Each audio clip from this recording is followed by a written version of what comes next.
Hi, I'm Lee. I'm the gambling gourmet. I used to be the gambling gourmet. Years ago, when I was in the gambling business, I had a couple of bad habits, smoking being one of them. So I kind of had an epiphany.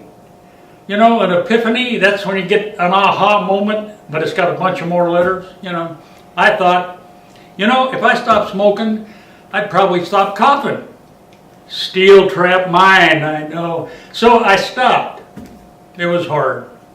But you know, I got feeling really good when I stopped. I had a lot of energy and I felt better every morning and get up anxious to do some things. So I thought, how good could I feel if I did some other stuff? So I stopped eating red meat.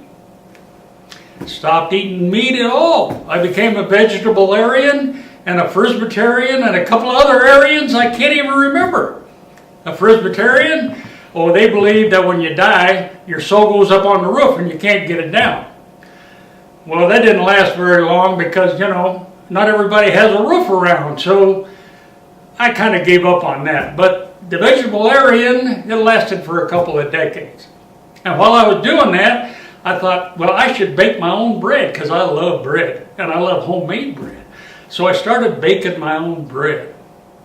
Well, the first 2 loaves or so, they weren't really good. I think my ex-wife is still using one as a doorstop, but it got better. You know, as time went on, the loaves got better, the bread got better, and I started giving them to my friends for Christmas and for their birthdays, and they loved them. They called me the gambling gourmet because I was in the gambling business, see, so they called me the gambling gourmet.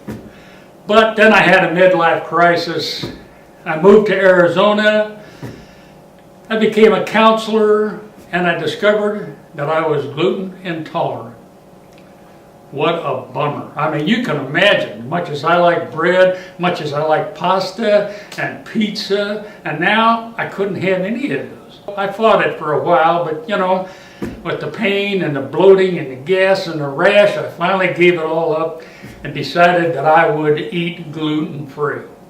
It was difficult, you know, but I did it. It was kind of hard.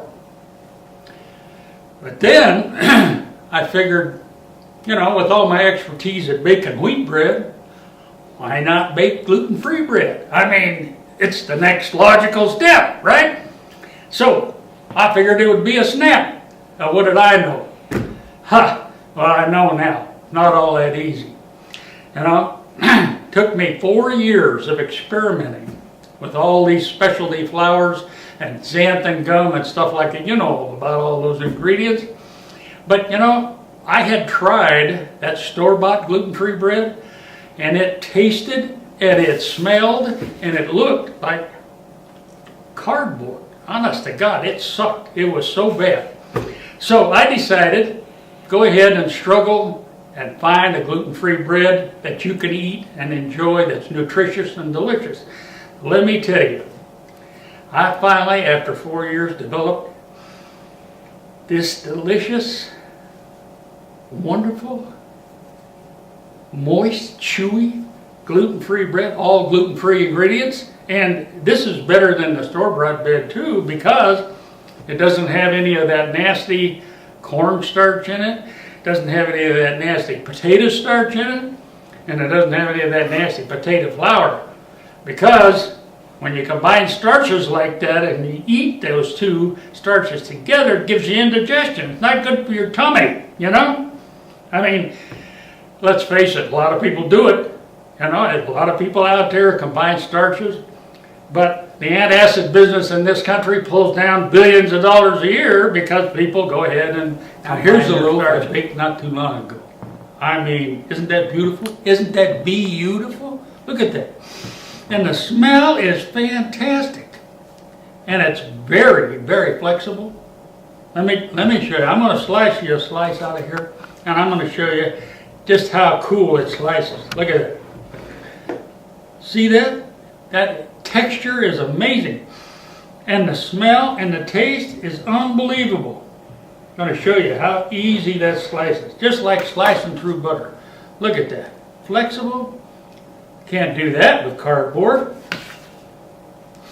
Doesn't even smell. Isn't that beautiful? Amazing. Gluten-free, nutritious, high protein. Oh, and the aroma is unbelievable. And it's flexible. You can put some butter on that puppy, and if the butter's hard, it'll actually tear the dough. All right, here we are with two of my friends trying my gluten-free bread and giving an honest testimonial to whether they like it or not. This is Helena, Hi. and this is her daughter. Help yourself. Is the butter It soft? looks like it Yes. rises very well. It did this time. This rose even more. Yeah, because most gluten-free bread don't rise. I know, but I did some good stuff to it this time. All right, moment of truth. All right. Ooh, it's warm. It smells good, huh? So I'll have some without butter and some with butter. All right. All right, here we go. Here we go. Wonderful.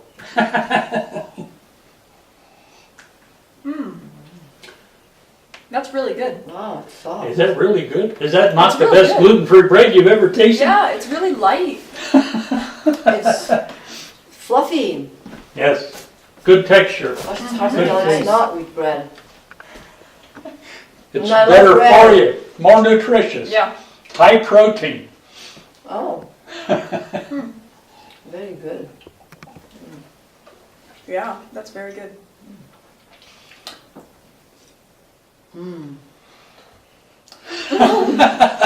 So That's Lee, all there is. I don't know if you knew, but I'm gluten-free. I mean, I eat gluten-free because I have reactions to gluten. This is the best, by far, best gluten-free bread I've ever had. And I am not gluten intolerant, and I would buy this bread anyway. So this is a little bit sweet. That is just quinoa flour. Oh. That's the major flour in it, but it also has arrowroot and tapioca because if it was just quinoa flour, it'd be too heavy. But that's the highest protein flour Right. of any that you can buy. So And it's not heavy. How many years did it take you to get to this? 4 years of eating mistakes. Yeah, this is fantastic. Now that. Is it good or what? That's good stuff. See how that cuts? Just like we did. Want a slice of this? Mm-hmm. All right. Like, what do you mean? Yeah. So, cameraman, you can have a slice. Yes, I'm hoping to. You know, I always have to eat at the end of the shoot here. Did you want some? Requirement. I'd love to. Yeah, I just Really? yeah. No, I do like it. I do like it. Do you have gluten intolerance? Or No, he's not gluten intolerant. So you're a good judge too, because you wouldn't choose to have this otherwise. So Well, I try and no. eat healthy, so No, if something like this we, was available, like I eat oat bread instead of wheat bread right. Yeah. when I can, but I know it's not gluten-free, but you know, it feels But it's healthier. still, yeah, healthier. No, and it comes just in time because a lot of people are choosing to eat gluten-free, even if they're not gluten intolerant. Right. So it's That's coming- Because they prefer not to have gluten. That's a good idea for another recipe. Quinoa flour and oat flour. Yeah. How much did he pay us for this? Zilch! Pay us in bread. This bread smells great and it tastes wonderful. Wouldn't you like to have this in the comfort of your old kitchen? You could bake a loaf just like this, maybe even better. Just go to my website, leesglutenfree.com, download the recipe. If you can't download the recipe after you pay for it for just 99 cents, just email me and I'll send you the recipe via email. It's going to be easy. I guarantee it's simple to make. All you have to do is follow the instructions and use the right ingredients. You have a delicious loaf of Lee's gluten-free bread. Happy eating, happy baking, good health to everybody.